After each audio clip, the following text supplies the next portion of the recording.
சொல்றான் பாருங்க. நம்பி கட்டுற கதையெல்லாம் எடுத்து போட்டு பம்பளுக்குறாங்க உடனே.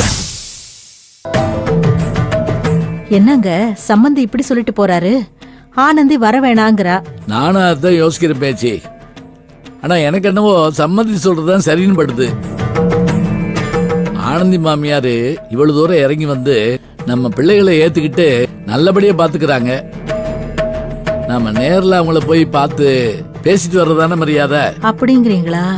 ஆமா, அப்படியே கோயிலாவையும் பெரிய மாப்பிளையும் பார்த்த மாதிரி இருக்கும்ல. நாளைக்கு கூட கிளம்பிடுவோம். அப்போ ஆனந்திக்கும் கோகிலாவுக்கும் போனை பண்ணுங்க. நானும் எல்லாத்தையும் எடுத்து வைக்கிறேன்.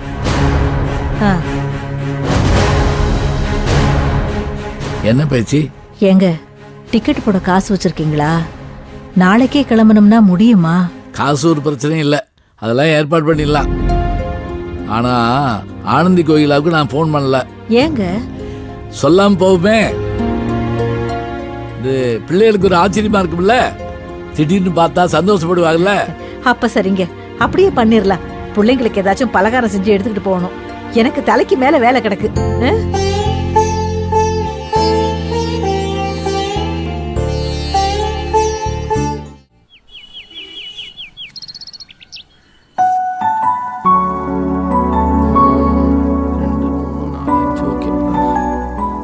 ஆனந்தி, இந்த பீஸ் எல்லாம் குவாலிட்டி செக் பண்ணியாச்சு.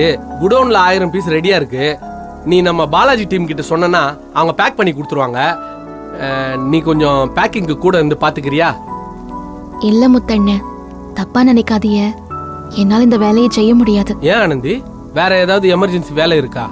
இல்லண்ணே, என்னால முடியல. நான் வீட்டுக்கு போலான்னு இருக்கேன். முடியலையா? என்ன ஆனந்தி செய்யுது? என்னாச்சு? ஹாஸ்பிட்டல் போலாமா? வேணாம் வேணாம், ஆஸ்பத்திரிக்கெல்லாம் போக வேணாம். கொஞ்சம் சோர்வா இருக்குது, அம்புட்டுதான். வீட்டுக்கு போய் கொஞ்சம் ஓய்வு எடுத்தா சரியாயிடும். சும்மாவே இந்த நேரத்துல கிறக்கமா சோர்வாதான் இருக்கும். இதுல காலையில இருந்து ரெஸ்டே எடுக்காம வேலை வர பாத்துருக்கா, அதான் அப்படி இருக்கு. ஆமா அன்பு, அவளுக்கு முடியலன்னா வீட்டுக்கு போட்டோம், ரெஸ்ட் எடுத்தா சரியாயிடும். காப்பக குழந்தைங்களுக்குன்னு சொன்னதும் ஒரு ஆர்வத்துல நிறைய வேலை பார்த்துட்டா, அதான் கொஞ்சம் டயர்டா இருக்கு போல இருக்கு. ஆனந்தி, டீ ஜூஸ் ஏதாவது குடிச்சிட்டு வீட்டுக்கு கிளம்பு. வீட்டுக்கு கிளம்புறதா? இஷ்டத்துக்கு வந்துட்டு இஷ்டத்துக்கு கிளம்புறதுக்கு இது என்ன கம்பெனியா இல்ல கல்யாண வீடா இல்ல ஆனந்தியோட அப்பா கம்பெனியா? அப்படிலாம் கிளம்ப முடியாது. இன்னும் 1 மணி நேரம் தானே இருக்கு. வேலையை முடிச்சிட்டு கிளம்புங்க. சார், வேலையை முடிக்க ஆனந்தி இங்க இருந்தாகணும்னு அவசியமே இல்லை, நாங்களே முடிச்சு கொடுப்போம். ஆனந்திய கம்பெனிக்கு வர வேணாம் தான் மகேஷ் சார் சொல்லியிருக்காரு. அது மட்டும் இல்ல சார், இன்னைக்கு நாங்க எல்லாருமே பாதி சம்பளத்துக்கு தான் வேலை செய்யறோம். இன்னைக்கு நீங்க எங்களை எந்த கேள்வியும் கேட்க முடியாது. ஏன்டா கேட்க முடியாது? பாதி சம்பளம்னு கம்பெனி ஒண்ணு சொல்லலையே, நீங்க தானே சொல்றீங்க. அதோட நீங்க பார்த்த வேலைக்கு கம்பெனிக்கு சல்லி காசு கூட வரப்போறது இல்ல. குடுக்கிற பாதி சம்பளமே தண்டம் தான். அத நீங்க சொல்ல வேணாம் சார், மகேஷ் சார் சொல்லட்டும். நீங்க தான் அவர் தலையில நல்லா மிளகா அரைக்கிறீங்களே, அப்புறம் என்ன? சார், வார்த்தையை கவனமா பேசுங்க சார். லிமிட்டை தாண்டா நாங்களும் அதே மாதிரி பேச வேண்டியிருக்கோம். கம்பெனியில வேலை பார்க்குற ஸ்டாஃப்ஸ் மேல மகேஷ் சாருக்கு அக்கறை இருக்கு.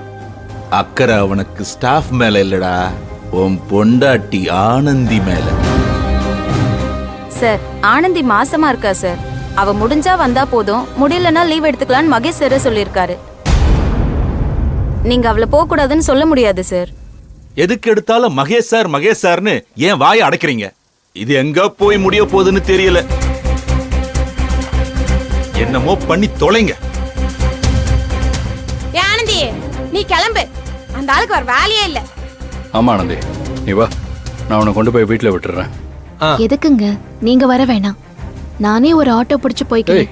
முடியாம இருக்க, ஆட்டோல எப்படி தனியா போவ? சாவித்ரி அக்கா சொன்ன மாதிரி கொஞ்சம் கிறக்கமா இருக்குது. இப்ப நான் உங்க கூட பைக்ல உட்காந்துட்டு வரதே யோசிக்கணும். ஆட்டோல போறதே நல்லது. ஆனந்தி, நீ சொல்றதும் சரிதான். அன்பு, அவ ஆட்டோலயே போட்டோம். ஆட்டோ டிரைவர் கிட்ட கொஞ்சம் பள்ளமேடு பார்த்து போங்கன்னு சொல்லு. அத நானே சொல்லிக்கிறேன்க்கா. இல்ல இல்ல, எனக்கு உன்னை தனியா அனுப்ப மனசு இல்ல. நானும் உன் கூட ஆட்டோலயே வரேன். ஏங்க, என்னை ஆட்டோல கொண்டு வந்து விட்டுப்புட்டு திரும்பவும் இங்க வரும்போது வேலை நேரம் முடிஞ்சிடாதா? இங்க மறுபடியும் வந்து பைக் எடுத்துட்டு வீட்டுக்கு போவேளா? என்ன பேசுறீங்க? ஏற்கனவே நான் வீட்டுக்கு போறதுக்கே கருணாகர சார் அந்த பேச்சு பேசிட்டு போறாரு. விடுங்க. நான் என்ன சின்ன பிள்ளையா? நானே ஆட்டோல போய்க்குவேன். சரி அப்ப இரு, யாழ் நீங்க பக்கத்துல தான் இருக்கா, அவளை வர சொல்றேன். ஐயோ, ஏன் இப்படி பண்றீங்க? சும்மா எல்லாரையும் தொந்தரவு பண்ணாதீங்க. நான் இப்ப தனியா போனா என்ன? உனக்கு முடியலன்னு சொல்றியா ஆனந்தி? நான் வேணா ஒரு ஐடியா சொல்றேன், கேக்குறீங்களா?